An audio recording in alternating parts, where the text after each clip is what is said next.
तो मुनाफे की तैयारी कि आपने सुर्खियां सुनी, उससे पहले शायरी सुनी, उससे पहले अगर आप देखें आपने आज के 20 स्टॉक्स को देखा। आज खबरों के आधार पे वो 20 स्टॉक्स थे, लेकिन खबरों के बाद अगर आप एक बार एसजीएक्स निफ्टी को देखें तो ये बेहद नज़दीक 14,910 यानी 15,000 के बेहद नज़दीक ट्रेड करता हुआ लगभग 1.5% ऊपर। एशियाई मार्केट्स में रुझान क्या है? कल वॉल स्ट्रीट में आप देखें काफ़ी एक दायरेबंद कारोबार रहा, तो आइए देखते हैं कि उसका इम्पैक्ट एशियन मार्केट्स पे कैसा है। आपकी स्क्रीन पर आप देखें निक्केई बैकफुट पे है करीब करीब 1.5%, और उसके बाद कॉस्पी अगर आप देखें बिल्कुल फ्लैट कारोबार करता हुआ। अगर आप दूसरे अन्य इंडस्ट्रीज को देखें एशिया में तो वो काफ़ी हद तक आपको अगर आप देखें मिक्स नजर आएंगे। शंघाई आपकी स्क्रीन पे 1.5% नीचे और हैंगसेंग लगभग 0.5% ऊपर कारोबार करता हुआ और करीब 28,788 के जोन में। यानी कुल मिलाकर अगर आप देखें तो इस वक्त थोड़ा मिला जुला कारोबार हो रहा है एशिया के मार्केट्स में। डाउ फ्यूचर्स करीब 31 अंक ऊपर कारोबार कर रहे हैं और दूसरे पहलू जैसे डॉलर इंडेक्स याद रखिएगा 92.49 की यानी एक सेफ ट्रैजेक्टरी में है, और साथ ही साथ अगर आप देखें यूएस बॉन्ड यील्ड 1.67 के जोन में, वो भी एक कंफर्टेबल जोन में है, याद रखिएगा। तो अब चलेंगे नीरज जी के पास, लेकिन उससे पहले आपकी मुलाकात कराते हैं जरा आज सीएनबीसी आवाज पर मुनाफे की तैयारी और पहला सौदा के पैनल से। हमारे साथ आज मौजूद रहेंगे आईएफएल सिक्योरिटीज के श्री संजीव भसीन। उनसे उनके कन्विक्शन ट्रेड्स, मार्केट पे उनकी अप्रोच समझेंगे, वो बताएंगे हमको, और उसके बाद बात करेंगे असित बरनपाथी से फ्यूचर एंड ऑप्शन ट्रेड पर। उसके बाद वीडियो मनील से हमारे साथ मयूरेश जोशी होंगे मुंबई से, और राजेशपुते.com के राजेश सतपुते, प्रकाशगाबा.com के प्रकाश गाबा, सेंट्रल वेल्थ मैनेजमेंट के आशीष चतुर्मोता और मोतीलाल ओसवाल फाइनेंशियल सर्विसेज से चंदन तापड़िया हमारे साथ मौजूद होंगे। कनाडा से आज एक्सपायरी के दिन बातचीत करने के लिए कॉन्सेप्ट एडवाइजरी के शुभम अग्रवाल, झीलों के शहर भोपाल से TheStreetWinners.com की रचना वैद्य, और नवाबों के शहर लखनऊ से मानसजयसवाल.com के मानस जयसवाल। चलिए, तो 10 टेक्निकल और फंडामेंटल एक्सपर्ट्स का पैनल आपको आज वीकली एक्सपायरी वाले दिन बताएगा किस तरीके से इस बाजार को नेविगेट करना है, क्या ध्यान रखना है निफ्टी और बैंक निफ्टी पर, या इंडिविजुअल स्टॉक्स आपको बढ़िया रिटर्न दे पाएंगे। जुड़ेंगे थोड़ी देर में उनके साथ, लेकिन पहले चर्चा कर लेते हैं नीरज जी से ग्लोबल मार्केट्स में। नीरज जी, एक अहम बात तो और हुई कि मोदी साहब ने अपना दूसरा कोविड शॉट ले लिया, और आप ये समझिए कि एक बहुत अहम मीटिंग है आज देश के चीफ मिनिस्टर्स के साथ कोविड की समस्या पर जूझने के लिए। देखिए, आज जो मीटिंग है उसका महत्व तो इस लिहाज से है क्योंकि अब दो चीज़ें बहुत तेजी से हो रही है। एक तो केसेस तो बढ़ रहे हैं, आज का शायद आंकड़ा 1,26,000 के आसपास इंक्रीज आ रहा है। कल 1,15 था, आज थोड़ा बढ़ के आ रहा है। एक बात ये उठ रही है कि वैक्सीनेशन में क्या एज वाली जो लिमिट है उसको थोड़ा सा रिलैक्स कर दें, क्योंकि वर्किंग क्लास अगर बाहर निकल रहा है तो उसको तेजी से करें, और सप्लाई कैसे और इंक्रीज करें। तो ये मुझे लगता है खास मुद्दा रहेगा जिस पे चर्चा होगी। तो ये तो अपने घरेलू फ्रंट पे ये बहुत इंपॉर्टेंट है, क्योंकि कोविड अगर लगातार बढ़ रहा है और बिजनेसेस इफेक्ट हो रहे हैं तो ये थोड़ा सा दिक्कत पैदा करते हैं। तो कल हम लोग आवाज़ अड्डा भी इसी पे चर्चा कर रहे थे। महाराष्ट्र गवर्नमेंट पूरा कोशिश कर रही है, और उसका कहना है कि हमारे यहाँ चूंकि वर्किंग क्लास और बहुत सारे लोग हैं, तो हम ये चाहते हैं कि हमें रिलैक्सेशन दिया जाए कि हम 45 से कम उम्र के लोगों को भी, जो कोमॉर्बिड नहीं है, उनको भी हम जल्दी से जल्दी लगा सकें, जिससे कि ये समस्या कंटेन हो। तो मुझे लगता है कि आज इस पे बड़ा विचार होगा, और मैं बहुत होपफुल हूँ कि शायद एज का रिस्ट्रिक्शन खत्म हो सकता है या उसको और लोअर किया सकता है। दूसरा ये भी हो सकता है कि आप वॉक इन करके जाके लगवा सकते हैं किसी भी एज ग्रुप में, हो सकता है उसकी कीमत आपको थोड़ी ज़्यादा देनी पड़े, यानी प्राइवेट को थोड़ा सा अलाउ करें। तो ये करना ज़रूरी भी है। तो आप देखिए, दो अहम चीफ मिनिस्टर्स, खासकर जहां पर बीजेपी का रूल नहीं है, दिल्ली और महाराष्ट्र के दोनों चीफ मिनिस्टर्स ने कहा है कि भाई आप हमारी जो वैक्सीनेशन की एज है वो कम से कम 25 तक लाएं, ताकि जो वर्किंग पॉपुलेशन है और दुनिया की सबसे बड़ी वर्किंग पॉपुलेशन भारत में है, वो आपको वापस वैक्सीन्ड होकर काम करती हुई दिखे। चलिए, ये चर्चा आपके सामने हुई रही है वैक्सीन पर, और अगर आप हमारा राइट साइड में विंडो देखें तो मोदी साहब का दूसरा शॉट आपको लगता हुआ दिखेगा। मेरे ख्याल से इस वक्त एम्स तैयार था कि मोदी साहब आएंगे, पिछली बार तो पहुंच गए थे बिना बताए। बिल्कुल, इस बार देखिए स्टैंडी वगैरह लगी हुई है। जी जी बिल्कुल। तो देखिए किस तरीके से आपको मोदी साहब अपनी दूसरी शॉट लेते हुए दिख रहे हैं, और मेरे ख्याल से 45 दिन के गैप के बाद ये उन्होंने दूसरी शॉट ली है। चलिए, अगर आप 45 से ऊपर हैं और आपने अभी तक अपनी वैक्सीन की शॉट नहीं ली है, तो आपसे रिक्वेस्ट है कि इसको लें, और मास्क हमेशा पहने रहें, चाहे गाड़ी में अकेले क्यों ना हो, और हाथ ज़रूर धोते रहें। तो चलिए, ये तो बात हुई वैक्सीन पर, लेकिन ग्लोबल संकेत कैसे हैं नीरज जी?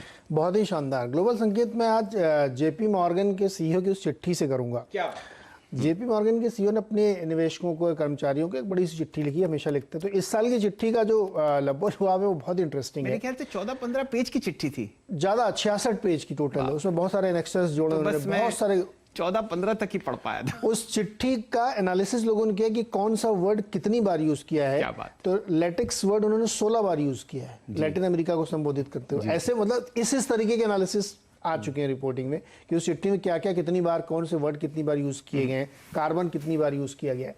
तो उस चिट्ठी का लब्बो लुआब ये है कि वो बहुत बुलिश हैं और उनको लगता है कि यूएस इकोनॉमी बूम करेगी और 2023 तक ये सिलसिला चलेगा, क्योंकि बहुत स्पेंडिंग हो रही है। नए जो कॉर्पोरेट टैक्स है उसमें रिजिक किया गया, 15% का मैट लाने की तैयारी की जा रही है। लोगों के पास एक्सेसिव सेविंग हो रही है। कोविड का बहुत सक्सेसफुल वैक्सीनेशन है, सितंबर तक अमेरिका में 100% वैक्सीनेशन हो जाएगा। 19 अप्रैल से वो 18 साल से ऊपर के सभी लोगों को लगाने जा रहे हैं। तो ये सारे फैक्टर मिला के उनको लगता है कि 2023 तक ये बुल रन चलेगा। तो और इसका सबूत कल के तमाम आंकड़े जो हमने अपने ट्वीट पर डाले थे कि उनकी आप पीएमआई देखिए, सर्विस सेक्टर की, ऑर्डर्स की, हाउसिंग की, सब जो है लाइफ हाई पे चल रहे हैं। कल दो और इम्पॉर्टेंट चीज़ें हुई। एक फेड के मिनट्स आए निकल के। अब फेड के मिनट्स में साफ तौर पे कहा गया है कि जब तक ज़रूरत होगी बॉन्ड बाइंग प्रोग्राम चलेगा और इन्फ्लेशन बढ़ता रहेगा तब भी हम रेट नहीं बढ़ाएंगे।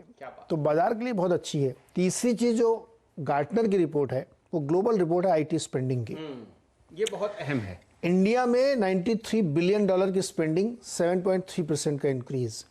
ग्लोबली 8.3% का इंक्रीज है आईटी स्पेंडिंग में, थैंक्स टू कोरोना। बिल्कुल। तो ये कोरोना की वजह से इतना ज्यादा आईटी में हुआ। अदरवाइज भी ये जो पूरा एक शिफ्ट हो रहा है दुनिया की इकोनॉमी में, बाजार में, हमारी आपकी लाइफ में, आईटी की तरफ जा रहा है। बिल्कुल नीरज जी, मैंने 2 बूम और 2 बस्ट देखे हैं आईटी रिलेटेड। एक .com बबल था और उसके बाद सन 2008 में हमने बड़ी जबरदस्त गिरावट देखी। दोनों बार जितनी बार भी आपने इंडस्ट्री एक्सपर्ट से बात करी, सबने यही कहा भाई सबसे बड़ा बेनिफिशियरी आपको दिखेगा आईटी, क्योंकि पूरे के पूरे ग्लोबल 500 कंपनीज या 50,000 जो कंपनीज हैं वो अपनी कॉस्ट कम करने के लिए आईटी का इस्तेमाल करेंगी और भारतीय आईटी कंपनी से बेहतर कोई सेक्ट नहीं जो आपको ये करके दिखाए।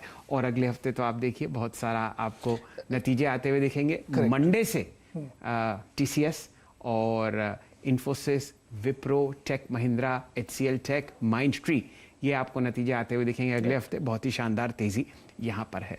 तो कुछ चीज़ें मैंने भी पकड़ी हैं, अगर आपकी इजाज़त हो तो उन पर चर्चा करें। बिल्कुल बिल्कुल बिल्कुल। तो यूँ समझिए कि आज जो आपका रुझान रखना है, या तो आप मेटल्स देखिए या फार्मा सेक्टर देखिए या अर्निंग्स पर ध्यान दीजिए। भारतीय बाजार आपको अपने दमखम पर चलते हुए दिखेंगे। नीरज जी ने बताया कि संकेत ग्लोबल मार्केट से तो काफ़ी अच्छे हैं, लेकिन कोई खास मूवमेंट आपको इंडिसेस में नहीं आता हुआ दिख रहा। रिकॉर्ड लेवल्स पर डाउ और S&P 500 हैं, वहाँ पर आपको बढ़िया मोमेंटम फिलहाल स्क्रीन पर नहीं है। हल्का सा वहाँ पर ये इंडेक्स आपको विश्राम करते हुए दिख रहे हैं। तो अपने दमखम पर भारतीय बाजार आपको चलते हुए दिखेंगे। आज वीकली एक्सपायरी है, तो निफ्टी और बैंक निफ्टी में खासकर अगर आप 14,900 के ऊपर देखते हैं तो आपको बढ़िया शॉर्ट कवरिंग आती हुई दिख सकती है। ये हमारे बाजारों के लिए और सेंटिमेंट के लिए एक बहुत ही अच्छी चीज़ होगी। इंडिविजुअल स्टॉक्स और सेक्टर्स पर आपको खासी नज़र रखनी है। नीरज जी ने चर्चा करी किस हिसाब से आप देख रहे हैं कि गार्टनर ने कहा है कि बहुत अच्छी खरीदारी और स्पेंडिंग आईटी में होती हुई दिखेगी। कल रुपया लगभग ₹1 कमज़ोर हुआ डॉलर के विरुद्ध, और ये हमारी आईटी कंपनीज के लिए बहुत ही अच्छी बात है, क्योंकि लगभग 90% आप देखते हैं जो आईटी रेवेन्यू है वो डॉलर डिनोमिनेटेड है। साथ ही साथ निफ्टी का जो आईटी इंडेक्स है अपने ऑल टाइम हाई लगभग 27,000 मेरे ख्याल से 211 का ऑल टाइम हाई है, वहाँ से सिर्फ 1.25% नीचे है और यहाँ पर आपको अच्छा रुझान आज आता हुआ दिखता है। डायरेक्टर साहब आपको दिखाएंगे बहुत बढ़िया डेटा जो मैंने कलेक्ट किया है। अप्रैल की सीरीज़ में अगर आप आईटी स्टॉक्स पर नज़र डालें नीरज जी, तो बहुत ज़बरदस्त आपने तेज़ी देखी है और इन सब पर आपको सेक्युलर बाय कॉल्स आती हुई दिखी हैं। कोफोर्ज, L&T इन्फोटेक, माइंडट्री, अगर आप हमारे साथ जुड़े रहते हैं तो BTST ट्रेड्स और शुरुआती सत्र में आपने बहुत बढ़िया मूवमेंट देखा है। आईटी की काफी चर्चा हुई, ये मैं सिर्फ आपको बता रहा हूं एफएनओ स्टॉक्स, लेकिन अगर आप मिड कैप स्पेस में देखें आईटी में तो वो तेजी देखते ही बनती है।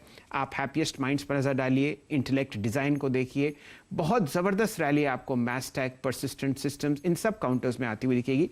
तो आईटी सेक्टर एक बहुत बढ़िया आपको मोमेंटम अभी भी और दे सकता है। मेटल शेयर्स की आज चर्चा हुई रही है, यहां पर जो तेजी आपने देखी अप्रैल की एक्सपायरी में वो देखते ही बनती है। नीरज जी, जेएसडब्ल्यू स्टील की मार्केट कैपिटलाइजेशन में अभी तक अप्रैल की एक्सपायरी में 28% की वृद्धि है, और आज आशीष जी की टीम में जेएसडब्ल्यू स्टील भी है, जेएसपीएल भी है, जिंदल स्टील भी है और सेल भी है। तो आप देखिए ये बहुत जबरदस्त मोमेंटम आपको मेटल काउंटर्स में फिलहाल और कंटिन्यू होता हुआ दिख सकता है। आखिर में चर्चा कीजिए फार्मा स्टॉक्स की। कोविड के